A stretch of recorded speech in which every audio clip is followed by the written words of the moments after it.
மிகுந்த மதிப்பிற்கும் மரியாதைக்கும் உரிய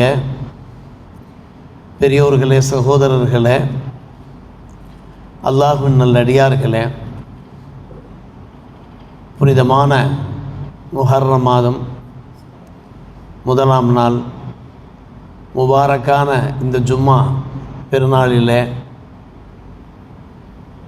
சிறப்பான கண்ணியமான இந்த இறை இல்லத்திலே குழுமியிருக்கிற நமக்கும் நம்முடைய குடும்பத்தினர், சொந்த பந்தங்கள், ஊரார், உம்மத்தார் அத்தனை பேருக்கும் அல்லாஹ் ரப்புல் ஆலமீன் தன்னுடைய திரு பொருத்தத்தை தந்தல் புரிவானாக.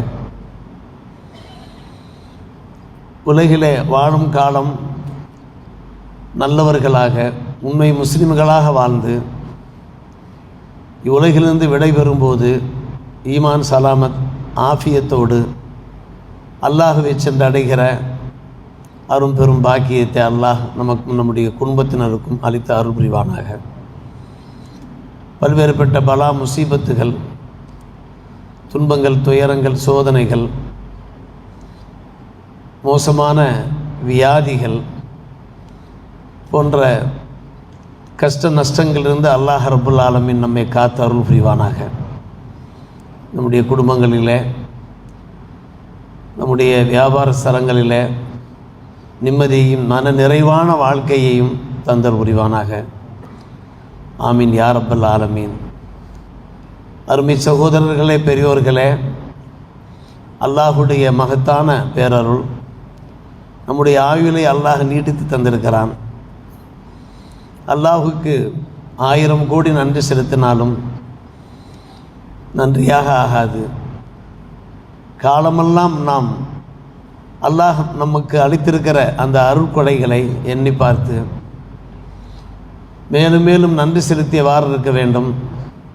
அதிகம் அதிகம் வணக்க வழிபாடுகளிலே ஈடுபட்டு நம்முடைய ஈமானை அதிகப்படுத்திக் கொள்ள வேண்டும், பலப்படுத்திக் கொள்ள வேண்டும். இறை வாக்குகள் என்னவோ, இறை தூதர் முஹம்மது ரசூலுல்லாஹி ஸல்லல்லாஹு அலைஹி வஸல்லமுடைய அறிவிப்புகள் என்னவோ அவை அப்படியே நடந்தேறி கொண்டிருப்பதை நாம் பார்த்து கொண்டிருக்கிறோம். சிறிது காலம் கடந்தாலும் கூட நிச்சயமாக இறைவனுடைய அந்த திட்டங்கள், அவனுடைய பிளான்கள் நிறைவேறியே தீரும் என்பதற்கு பல எடுத்துக்காட்டுகளை நாம் பார்க்கிறோம். அதில் ஒன்றாகத்தான் அல்லாஹ்வுடைய மகத்தான கிருபை இப்போது பலஸ்தீன் மக்களுக்கு ஒரு நல்ல தீர்வுகள் கிடைக்க ஆரம்பித்திருக்கிறது. இதை எண்ணி நாம் எல்லோருமே சந்தோஷப்படுகின்றோம், மகிழ்ச்சி அடைகின்றோம். நம்முடைய வாழ்க்கையில், நம்முடைய குடும்பங்களில் இன்பங்கள் கிடைக்குமானால், சுபசோபனங்கள் கிடைக்குமானால் நாம் எப்படி அகமகிழ்ந்து போவோமோ, புல்லரித்து போவோமோ, நெகிழ்ந்து போவோமோ, அது போன்ற ஒரு மகிழ்ச்சி நமக்கு ஏற்பட்டு கொண்டிருக்கிறது. ஆம் அருமை சகோதரர்களே, பெரியோர்களே, நாம் பத்திரிகைகளில் பார்த்து கொண்டிருக்கிறோம், சோசியல் மீடியாக்களிலே தகவல்கள் சேகரித்து கொண்டிருக்கிறோம். இந்த மாதத்தினுடைய 16ஆம் தேதி வாக்கில் இஸ்ரேல் ஈரானை நோக்கி தாக்குதல் நடத்த ஆரம்பித்தது. அது தானாக தாக்குதல் நடத்தியிருக்க முடியாது. மாறாக அது எதனுடைய கைப்பாவையாக இருந்து கொண்டிருக்கிறதோ அந்த அமெரிக்க வல்லரசனுடைய தூண்டுதல் பேரில், ஒப்புதல் பேரில் தான் தாக்குதல் நடத்தியிருக்க வேண்டும். ஆனால் இது ஒரு சாதாரணமான ஒரு விஷயமாக மேலோட்டமாக நாம் எடுத்துக்கொள்ள முடியாது. இதன் பின்னணியில் பயங்கரமான சதித்திட்டம் இருக்கிறது. என்ன? ஒரேடியாக ஈரானை அழித்துவிட வேண்டும் என்பதுதான். இது போன்ற சூழ்ச்சியிலே கடந்த காலத்தில் அவர்கள் ஈடுபட்டிருக்கிறார்கள். சிரியா போரிலே கிட்டத்தட்ட 15 ஆண்டு காலம் சிரியா மீது போர் தொடுத்து சிரியாவை சின்ன பின்னமாக ஆக்கிவிட்டார்கள், சீரழித்து விட்டார்கள். இதற்கு பின்னணியில் யார் இருக்கிறார்கள் என்பது நம் அனைவருக்கும் தெரிந்த ஒரு விஷயம்தான். ஆனால் ஈரானை அவர்கள் சாதாரணமாக எடை போட்டு விட்டார்கள். இஸ்ரேலும் சரி அமெரிக்காவும் சரி ஈரானை சாதாரணமாக எடை போட்டதன் பேரில் தான் அவர்களை வம்புக்கு இழுத்து விட்டார்கள். பதிலடி கொடுக்கும் முகமாக ஈரான் அரசு என்ன செய்தது? அசுர பலத்தோடு இஸ்ரேலை தாக்கியது. இஸ்ரேல் எதிர்பாராத வகையில் அசுர பலத்தோடு இஸ்ரேலை தாக்கியது ஈரான். ஒருவருக்கொருவர் பதிலுக்கு பதில் சொல்லி கொண்டாலும் கூட இஸ்ரேலால் தாக்கு பிடிக்க முடியாத ஒரு சூழ்நிலையை நாம் பார்த்து கொண்டிருந்தோம். அருமை சகோதரர்களே, பெரியோர்களே, கண்டிப்பாக உலக மக்கள் யாவரும் எதிர்பார்த்தார்கள், ஆசைப்பட்டார்கள். நியாயவாதிகளாக இருக்கக்கூடியவர்கள், நடுநிலையாக இருக்கக்கூடியவர்கள், சத்தியத்தின் பக்கம் உண்மையின் பக்கம் நிற்கக்கூடியவர்கள் எல்லோருடைய எதிர்பார்ப்பும் என்னவாக இருந்தது என்றால் இஸ்ரேலுக்கு தக்க பதிலடி கொடுக்க வேண்டும் என்பதாகவே இருந்தது. பலரும் அதை விரும்பினார்கள். சோசியல் மீடியாக்கள் மூலமாக இந்த உண்மையை நாம் தெரிந்து கொள்கிறோம். அவர்கள் தங்களுடைய மகிழ்ச்சியை வெளிப்படுத்தி கொண்டிருப்பதை நாம் பார்த்து கொண்டிருக்கிறோம். இது வரவேற்கத்தக்க மகிழ்ச்சி தானா, ஏற்றுக்கொள்ளத்தக்க மகிழ்ச்சி தானா என்று பார்த்தோம் என்றால் அருமை சகோதரர், நம்முடைய ஷரியத்தினுடைய வழிகாட்டுதல் பிரகாரம் இது உடன்பாடான ஒரு விஷயம்தான், ஷரியத்திற்கு ஏற்புடைய உடன்பாடான ஒரு விஷயம்தான். காரணம், அநியாயத்திற்கு அநியாயக்காரர்களுக்கு எதிரான ஒரு தாக்குதலைத்தான் ஈரான் தொடுத்து கொண்டிருக்கிறது. இது அநியாயக்காரர்களுக்கு எதிராக, அநியாயக்காரர்களுக்கு எதிராக கண்டிப்பாக நாம் வாராதிருக்க முடியாதல்லவா? தக்க பதிலீடு கொடுக்க வேண்டுமா இல்லையா? கொஞ்சம் யோசியுங்கள், கொஞ்சம் சிந்தியுங்கள். குர்ஆன் ஷரீஃபில் அது பற்றி நமக்கு தெளிவான முறையில் எடுத்துரைக்கப்பட்டிருக்கிறது. இந்த உலகிலே யார் அநியாயத்தின் பக்கம் நிற்கிறார்களோ அவர்களை எதிர்த்து நாம் குரல் கொடுக்க வேண்டும், போராட வேண்டும் என்பதற்கு குர்ஆனிலே தக்க சான்றுகள் இருப்பதை நாம் பார்க்கிறோம். குர்ஆனிலே 30ஆம் அத்தியாயத்தினுடைய துவக்கம், அலிஃப் லாம் மீம் குலிபத்திர் ரூம் ஃபி அத்னல் அர்த் வஹும் மின் பாதி கலபிஹிம் சயக்லிபூன் என்கின்ற இந்த இறைவசனம். ரோமானியர்கள் இன்றைக்கு தோற்கடிக்கப்பட்டிருக்கிறார்கள், அவர்கள் தோல்வியாயிருக்கிறார்கள். ஆனால் வெகு சீக்கிரம் அவர்கள் ஜெயிப்பார்கள் என்று அல்லாஹ் ரப்புல் ஆலமீன் இறைவசனத்தை இறக்கினான். எந்த காலகட்டத்தில் இந்த வசனம் இறங்கியது என்று கேட்டால், நபி பெருமானார் ரசூலே கரீம் ஸல்லல்லாஹு அலைஹி வஸல்லம் அவர்களுக்கு நுபுவத் வழங்கப்பட்ட அந்த காலகட்டம்.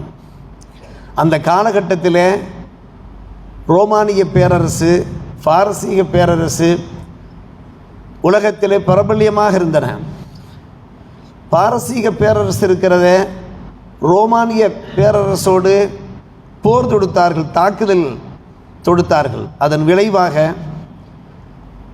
ரோமானிய அந்த பேரரசு தோற்கடிக்கப்பட்டது. ஒரு பெரிய வல்லரசாக திகழ்ந்து கொண்டிருந்தது, தோற்கடிக்கப்பட்டு விட்டது. இந்த சம்பவம் இருக்கிறதே சத்திய சஹாபிகளை, அவருடைய இதயங்களை பாதித்தது. என்ன காரணம் என்று கேட்டால், ரோமர்கள் இருக்கிறார்களே அவர்கள் அகல கிதாபுகள், நஸ்ரானிகள், வேதக்காரர்கள். ஆனால் பாரசீகள் இருக்கிறார்களே அவர்கள் நெருப்பு வணங்கிகள், ஷிர்க்கு குஃப்ரில் ஈடுபடக்கூடியவர்கள். வேதம் வழங்கப்பட்ட அந்த ரோமர்கள் தோற்கடிக்கப்பட்டு விட்டார்களே.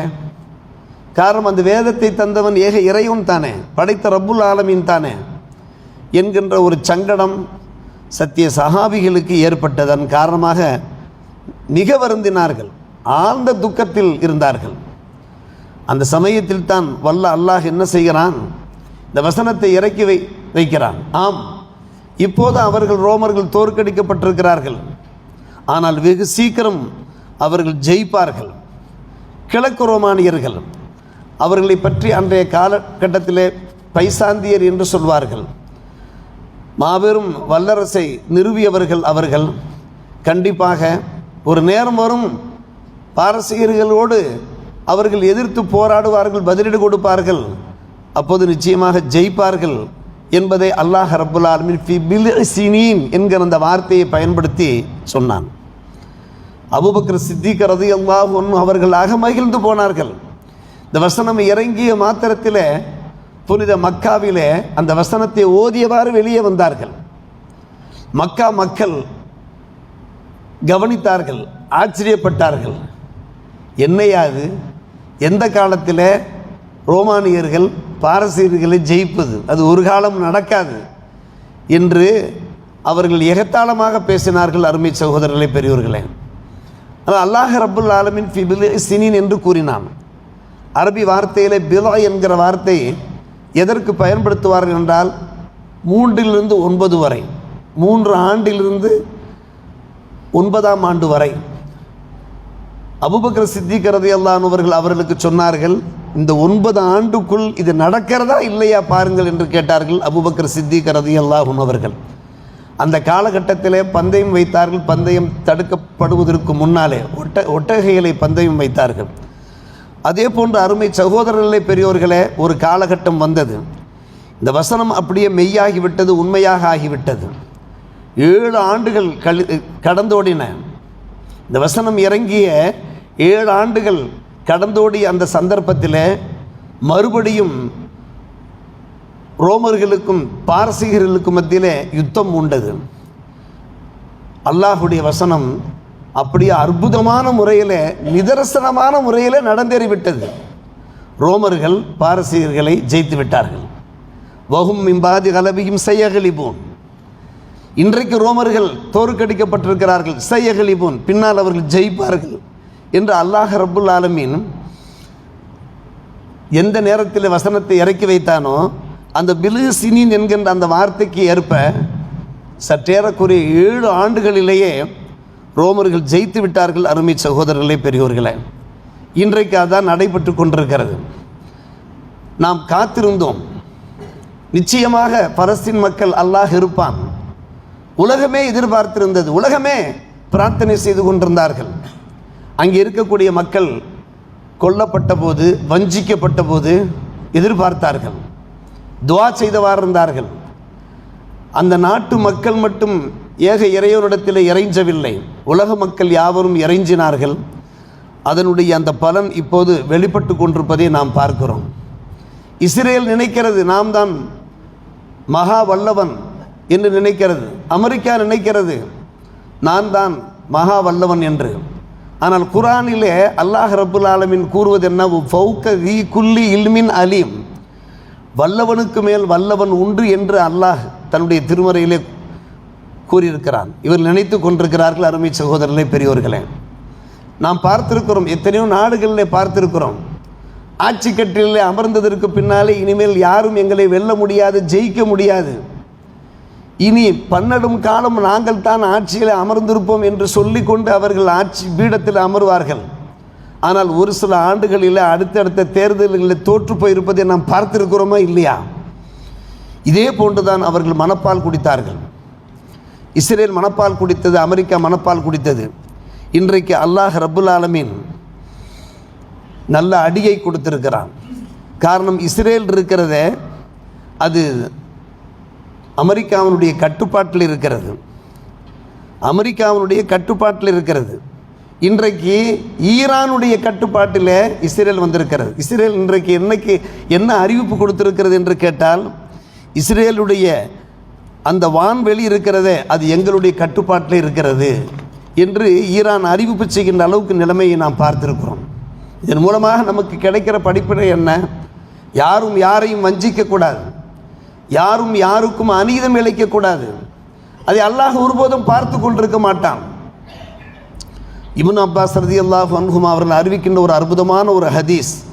அன்னலம் பெருமானார் ரசூலே கரீம் ஸல்லல்லாஹு அலைஹி வஸல்லம் அவர்கள் முஆது பின் ஜபல் ரலியல்லாஹு அன்ஹு அவர்களை யமனுக்கு தூதுவராக அனுப்பிய போது, இறை பிரச்சாரத்திற்காக அனுப்பிய போது ஒரு அழகான வாசகத்தை சொல்லி அனுப்பினார்கள். வத்தக்கி தாவத்தல் மதுலும் ஃபைன்னஹு லைஸ பைனஹா வ பைனல்லாஹ் ஹிஜாபுன் என்று சொன்னார்கள்.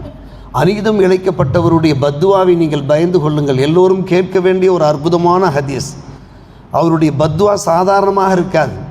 யாரும் யாருக்கும் ஏதாவது அநீதம் இழைத்து விட்டீர்கள் என்றால், அவர்கள் பத்துவா செய்து விட்டார்கள் என்றால், அந்த பத்துவா இருக்கிறது என்றைக்காவது ஒரு நாள் பலித்து விடும்.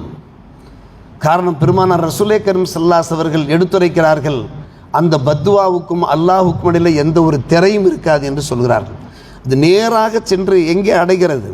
அல்லாஹ்வை சென்று அடைகிறது. அல்லாஹ் பார்த்து கொண்டிருக்கிறான், கவனித்து கொண்டிருக்கிறான் என்று. மற்றும் ஒரு ஹதீஸிலே பார்க்கிறோம், தாவத்துல் மதுலும் தஹ்மிலு அலல் கமாம். அநீதம் இழைக்கப்பட்டவர்கள், வஞ்சிக்கப்பட்டவர்கள், துன்புறுத்தப்பட்டவர்கள், ஒடுக்கப்பட்டவர்கள் அவர்கள் பத்துவா செய்தார்கள் என்றால் மேகம் அதை சுமந்து செல்கிறது. மேகம் சுமந்து சென்ற உடனே அங்கே வானலோகத்து வாயில்கள் திறக்கப்படுகிறது. அல்லாஹ்வை சென்று அந்த பத்துவா அடைகிறது. அல்லாஹ் ரப்புல் ஆலமீன் என்ன செய்கிறான்? குரல் எழுப்புகிறான், வ இஸ்ஸத்தி, என்னுடைய அந்த கண்ணியம் கௌரவத்தின் மீது ஆணையாக நான் சொல்லுகிறேன், ல அன்சுரன்னக வலவு பாதஹீன். அநீதம் இழைக்கப்பட்டவரை பார்த்து அல்லாஹ்வுடைய குரல் ஒலிக்கிறது, கொஞ்ச காலம் பொறுத்திரு, உனக்கு நான் உதவியாக இருப்பேன்.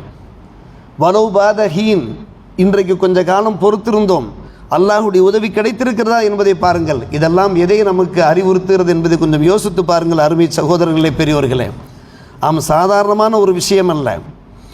மற்றொரு ஹதீஸ், இத்தக்கி தாவத்துல் மதுலும் முஸ்தஜாபா, அநீதம் இழைக்கப்பட்டவர்களுடைய பத்துவா அது ஏற்கப்பட்டுவிடும். வயின்கான ஃபாஜரா, அவன் பாவியாக இருந்தாலும் சரி, அவனுடைய பாவம் அவனோடு சேரும். ஆனால் ஒரு பாவிக்கு கூட என்ன செய்யக்கூடாது? அநீதம் இழைத்து விடக்கூடாது. பாவிக்கே அநீதம் இழைத்து விடக்கூடாது என்றால் ஒரு நல்லவனுக்கு, ஒரு விசுவாசிக்கு எப்படி நாம் அநீதம் இழைக்க முடியும்? சற்று யோசித்து பாருங்கள் அருமை சகோதரர்களே.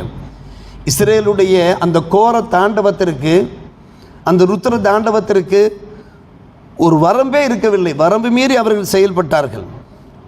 ஆம் அருமை சகோதரர்களே, பலஸ்தீன் மக்கள் இருக்கிறார்களே, அவர்களுடைய அந்த கொடுமதிக்கு இரையாகி கொண்டிருந்ததை நாம் பார்க்கிறோம். கடந்த 2 ஆண்டுகளாக பலஸ்தீன் மக்கள் தம்முடைய அந்த பிறந்த நாட்டிலே அகதிகளாக இருந்தார்கள். குழந்தைகளாக இருக்கட்டும், பெண்களாக இருக்கட்டும், முதியவர்களாக இருக்கட்டும், அத்தனை பேருமே உண்ண உணவு இல்லாமல், உடுக்க உடை இல்லாமல், ஓய்வெடுக்க உறைவிடம் இல்லாமல், மின்சாரம் இன்றி, இடிபாடுகளுக்கு மத்தியிலே தவித்த நாவுக்கு தண்ணீரின்றி கஷ்டப்பட்டதை நாம் பார்த்தோமா இல்லையா? இதை நாம் மட்டுமா பார்த்து கொண்டிருந்தோம்? வல்ல அல்லாஹ் பார்க்கவில்லையா? அவனுடைய கவனத்திற்கு அது வரவில்லையா? நாம் எல்லோரும் கவலைப்பட்டோமே, வியாகுலப்பட்டோமே, யா அல்லாஹ் இந்த மக்களை காப்பாற்று. ஒவ்வொரு வேளை தொழுகைக்கு பின்னாலே ஹஸ்புனல்லாஹு வ நிஅமல் வக்கீல் 11 முறை ஓதி வாருங்கள் என்று சமீபத்தில் மாநில ஜமாத்துல்லமாவுடைய அறிக்கையை கேட்டு நாம் ஓதி கொண்டிருந்தோமா இல்லையா? அந்த வல்ல அல்லாஹ் இதை பார்த்து கொண்டிருந்தான். ஆம், ஒரு குறிப்பிட்ட நேரம் வரும். அந்த நேரத்திற்கு அல்லாஹ் என்ன செய்திருந்தான்? அந்த நேரத்தை அவன் நிர்ணயித்திருந்தான். அந்த நேரம் வந்துவிட்டது அருமை சகோதரர்களே, பெரியோர்களே. ஆனால் அம்மக்கள் அவ்வளவு தூரம் அவதிப்பட்டார்களே, அவஸ்தைப்பட்டார்களே, நிராயுதபாணிகளாக அவர்கள் இருந்தார்களே. ஆனால் ஒன்றை மட்டும் அசைக்கவே முடியவில்லை. அந்த ஒன்று என்ன? அவருடைய இந்த ஈமான் அசைக்க முடியவில்லை. பலத்த ஈமானோடு இருந்தார்கள், இறையச்சத்தோடு இருந்தார்கள். யாரும் தங்களுடைய ஈமானிலிருந்து கொஞ்சம் கூட பிறந்து செல்லவே இல்லை. அவ்வளவு இடிபாடுகளுக்கு மத்தியிலே அவர்கள் வாழ்கிறார்கள் அருமை சகோதரர்களே. ஐவேளை தொழுது கொண்டிருந்தார்கள், வணக்க வழிபாடுகளில் ஈடுபட்டு கொண்டிருந்தார்கள். புனித ரம்ஜானில் கிடைத்ததை வைத்து அவர்கள் நோன்பு நோற்றவாறு இருந்தார்களா இல்லையா? இது நிதர்சனமான உண்மை அருமை சகோதரர்களே, பெரியோர்களே. குர்ஆனிலே அல்லாஹ் தெளிவாக சொல்லிவிட்டான். இது அவர்களுக்கானது மட்டுமல்ல, உலக மக்கள் யாவருக்குமான ஒரு வசனம். அந்த வசனம், வலா தஹ்சபன்னல்லாஹ காஃபிலன் அம்மா யஅமலுல் ஸாலிமூன்.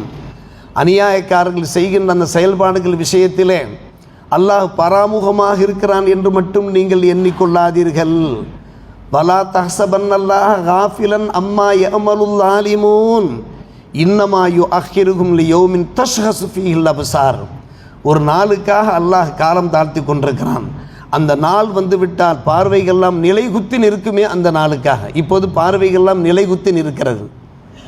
இஸ்ரேலியர்களுடைய அந்த பார்வைகள்லாம் நிலை குத்தி நிற்பதை பார்க்கிறோம். இன்னல்லாஹ லா யஹ்தில் கௌமல் ஸாலிமீன். ஸாலிமீன்களுக்கு அல்லாஹ் ஒருபோதும் துணை போகவே மாட்டான் என்றெல்லாம் பல்வேறுபட்ட வசனங்கள் அருமை சகோதரர்களே, பெரியோர்களே, எடுத்துக்காட்டுகள் நிறைய இருக்கிறது. நாமும் என்ன செய்ய வேண்டியிருக்கிறது? நம்முடைய குடும்பத்தினத்தில் நீதமாக நடக்க வேண்டியிருக்கிறது. நம்மோடு பழகக்கூடியவர்களிடத்தில் நீதமாக நடக்க வேண்டியிருக்கிறது. யாரும் யாரையும் எந்த வகையிலையுமே வஞ்சித்து விடவே கூடாது. இன்றைக்கு தெரியாது, யாராவது ஏதாவது பத்துவா செய்தார்கள் என்றால் அதனுடைய விளைவுகள் இருக்கிறதே, அதனுடைய எதிர் வினைகள் இருக்கின்றனவே, அது இன்றைக்கு நமக்கு தெரியாது. ஆனால் நாம் உயிருடன் இருக்கும்போதோ அது நம் இறந்ததற்கு பின்னாலேயோ நம்முடைய குடும்பத்தினரிடத்தில் அது தெரியும். அருமை சகோதரர்களே, நாம் செய்கின்ற அநீதங்கள் அல்லாஹ் பாதுகாக்க வேண்டும். அநீதங்கள் காரணமாக, வஞ்சகங்கள் காரணமாக நம்முடைய குடும்பத்தினர் பாதித்து விடக்கூடாதே. சற்று யோசியுங்கள் அன்பான சகோதரர்களே. மற்றும் ஒரு எடுத்துக்காட்டு தன் ஹலீஃபா உஸ்மான் ரலியல்லாஹு தஆலா அன்ஹு, ஹலீஃபா உஸ்மான் ரலியல்லாஹு அன்ஹு அவர்கள், நாம் குத்துபாவிலே காமிலுல் ஹயாய் வல் ஈமான் என்கிறோம். அவர்களை பற்றி நாம் பிரஸ்தாபிக்கின்றோம், புகழ்ந்தேற்றுகின்றோம். தராவீஹ் தொழுகையிலே இடையிலே அவர்களுடைய அந்த திருநாமம் உச்சரிக்கப்படுகிறது. அவர்கள் சாதாரணமான ஒரு மனிதரா, ஒரு மாமனிதர் அல்லவா? பெருமானார் ரசூலே கரீம் ஸல்லல்லாஹு அலைஹி வஸல்லம் மருமகன் அல்லவா? துன்னூரைன், 2 ஒளியுடையவர் என்கின்ற அழகிய பட்டம் சூட்டப்பட்டவர் அல்லவா?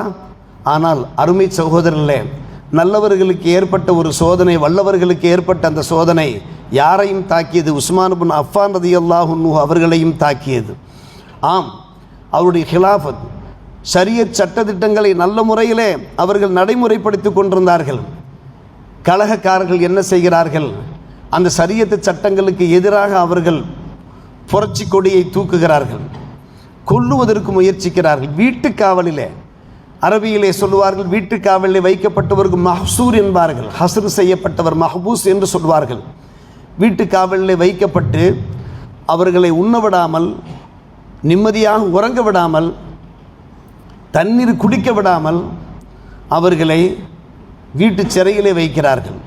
பெருமானார் ரசூலே கரீம் ஸல்லல்லாஹு அலைஹி வஸல்லம் துணைவியார் அப்போது உயிரோடு இருந்தார்கள், உம்மு ஹபீபா ரலியல்லாஹு அன்ஹா அவர்கள். அவர்கள் தங்களுடைய மருமகன் ஸ்தானத்தில் இருந்த உஸ்மான் இப்னு அஃபான் ரலியல்லாஹு அன்ஹு அவர்களுக்கு உணவு எடுத்துக்கொண்டு, தண்ணீர் எடுத்துக்கொண்டு ஒரு கோவேறு கழுதையில் வீட்டு சிறையிலே வைக்கப்பட்டிருந்த அந்த வீட்டிற்கு வருகிற போது கலகக்காரர்கள் தடுக்கிறார்கள். நான் உண்பதற்கு உணவுதானே கொண்டு வந்தேன், வேறு எந்த ஒரு உதவிகளும் செய்ய போகிறதில்லையே. அந்த கோவேறு கழுதையை காலால் உதைக்கிறார்கள். உதைத்த வேகத்திலே அது மிரள்கிறது. மிரண்ட வேகத்திலே நமது அம்மா அவர்கள், நம்முடைய அம்மாவுடைய ஸ்தானத்திலே உள்ள உம்மு ஹபீபா ரலியல்லாஹு அன்ஹா அவர்கள் கீழே விழப்போகிறார்கள். உணவு கொடுக்க விடவில்லை. அருமை சகோதரர்களே, பெரியோர்களே, அங்கே உள்ளே பசியோடு ஹஜ்ரத் உஸ்மான் இப்னு அஃபான் ரலியல்லாஹு, இதெல்லாம் நடந்த சம்பவம், கிதாபுகளில் காணப்படுகின்ற ஒரு சம்பவம், இந்த உலகத்திலே, இந்த பிரபஞ்சத்திலே நடந்த ஒரு சம்பவம். உஸ்மான் ரலியல்லாஹு அவர்கள் கடும் பசியோடு அவர்கள் உள்ளே எப்போதும் குரானும் கையுமாகத்தான் இருப்பார்கள். குரான் ஷரீஃப் ஓதி கொண்டிருக்கிறார்கள். சொல்லப்போனால் அவர்களுக்கு உணவு இல்லை, குடிக்க பானம் இல்லை. நோன்பு வைத்திருப்போமே என்று அன்றைக்கு நோன்பும் வைத்து விட்டார்கள். ஆனால் நோன்பு வைத்து அந்த இஃப்தாருடைய வேளையிலே பசி அவருடைய வயிற்றை கிள்ளுகிறது. அந்த வேதனையிலே அவர்கள் ஓதிக்கொண்டே இருக்கிறார்கள். லேசான ஒரு தூக்கம் வருகிறது. அந்த தூக்கத்திலே அன்னலம் பெருமானார் ரசூலே கரீம் ஸல்லல்லாஹு அலைஹி வஸல்லம் அவர்களை கனவிலே காண்கிறார்கள். பெருமானார் ரசூலே கரீம் ஸல்லல்லாஹு அலைஹி வஸல்லம் அவர்கள் உஸ்மான் ரலியல்லாஹு தஆலா அன்ஹு அவரிடத்தில் கேட்கிறார்கள், உஸ்மான், உங்களுக்கான அந்த உணவை தடுத்து விட்டார்களா? ஆம் யா ரசூலல்லாஹ். நீங்கள் தண்ணீர் குடிக்க விடாமல் தண்ணீரையும் தடுத்து விட்டார்களா? ஆம் யா ரசூலல்லாஹ். இப்படியே வரிசையாக பெருமானார் ரசூலே கரீம் ஸல்லல்லாஹு அலைஹி வஸல்லம் அவர்கள் கனவிலே கேட்கிறார், இன்றைக்கு தாங்கள் நோன்பு வைத்திருக்கிறீர்களா? ஆமாம் யா ரசூலல்லாஹ். நோன்பு திறக்க எங்களிடத்தில் வந்து விடுங்கள், நோன்பு திறக்க எங்களிடத்தில் வந்து விடுங்கள். இதே முஹர்ரம் மாதத்தில் தான் திண்டுக்கல்லிலே ஒரு பெரிய மகான் சரியாக பிறை 10:30 அவர் இறந்தார். அருமை சகோதரர்களே, நோன்பு திறக்கின்ற வேளையிலே நோன்பு திறக்க முடியவில்லை, வஃபாத் ஆகிவிட்டார். அல்லாஹ் அவர்களை அழைத்து கொண்ட அந்த சம்பவத்தை நாம் கேள்விப்பட்டிருக்கிறோம். அருமை சகோதரர்களே, நேரடியாக கண்ட ஒரு உண்மை. நோன்பு திறப்பதற்கு எங்களிடத்திலே நீங்கள் வந்து விடுங்கள் என்று கனவு கலைகிறது. கண் விழிக்கிறார்கள். விழித்த சற்று நேரத்திலேயே கலகக்காரர்கள் என்ன செய்கிறார்கள்? வீட்டினுடைய பேக் சைடிலிருந்து வீட்டை உடைத்து கொண்டு உள்ளே குதித்து உள்ளே வருகிறார்கள். ஹஜ்ரத் உஸ்மான் இப்னு அஃபான் ரலியல்லாஹு தஆலா அன்ஹு அவர்களை கொல்லுவதற்காக வேண்டி. அவருடைய அன்பு துணைவி நாயிலா இருக்கிறார்கள்.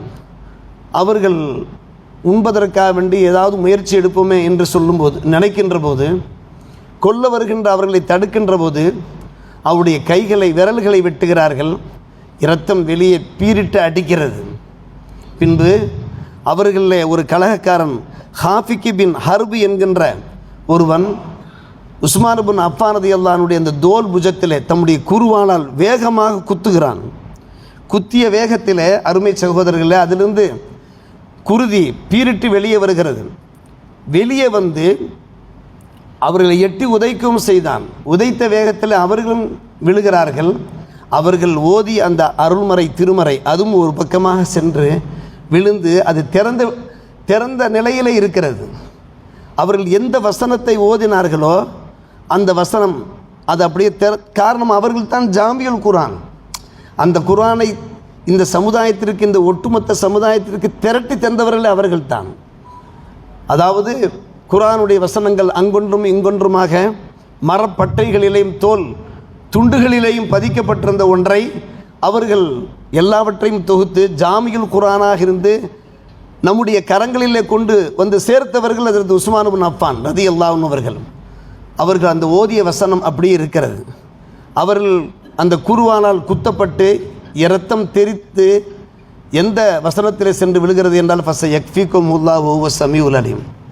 இந்த கலவரக்காரர்களுக்கு எதிராக அல்லாஹ் உங்களுக்கு போதுமானவனாக இருக்கிறான், எல்லாவற்றையும் அவன் பார்த்து கொண்டிருக்கிறான், கேட்டு கொண்டிருக்கிறான். அதுதான் அந்த வசனத்தினுடைய ஒரு பொருள். அவர்கள் ஓதிக்கொண்டிருந்த அந்த வசனம் ஃபஸயக்ஃபீகுமுல்லாஹு வஹுவ ஸமீஉல் அலீம். நமக்கு ஏதாவது துன்பம் வருகிற போது, நாம் வஞ்சிக்கப்படுகிற போது, துன்புறுத்தப்படுகிற போது, ஒரு நிராயுதபாணியாக நின்று நாம் தவிக்கின்ற போது இந்த வசனத்தை நாம் ஓதினால் போதுமானது. ஃபஸயக்ஃபீகுமுல்லாஹு வஹுவ ஸமீஉல் அலீம். அல்லாஹ் பதில் சொல்லிவிடுவான். அருமை சகோதரர்களே, பெரியவர்களே, ஆம், அந்த வசனத்திலே தெரிகிறது. தெரித்த மாத்திரத்திலே அவர்களுடைய உயிர் பிரிகிறது, ஷஹீதாக ஆகிவிடுகிறார்கள். அதனுடைய விளைவை யார் பார்க்கிறான்? எந்த கொடுமதியாளர்கள், கெடுமதியாளர்கள் ஹஜ்ரத் உஸ்மான் இப்னு அஃபான் ரலியல்லாஹு அன்ஹு அவர்களை வெட்டி கொண்டார்களோ பின்னால் பார்த்தோம் என்றால் அத்தனை பேரும் கொல்லப்பட்டார்கள். இயற்கையான மரணம் அவர்களுக்கு ஏற்படவே இல்லை.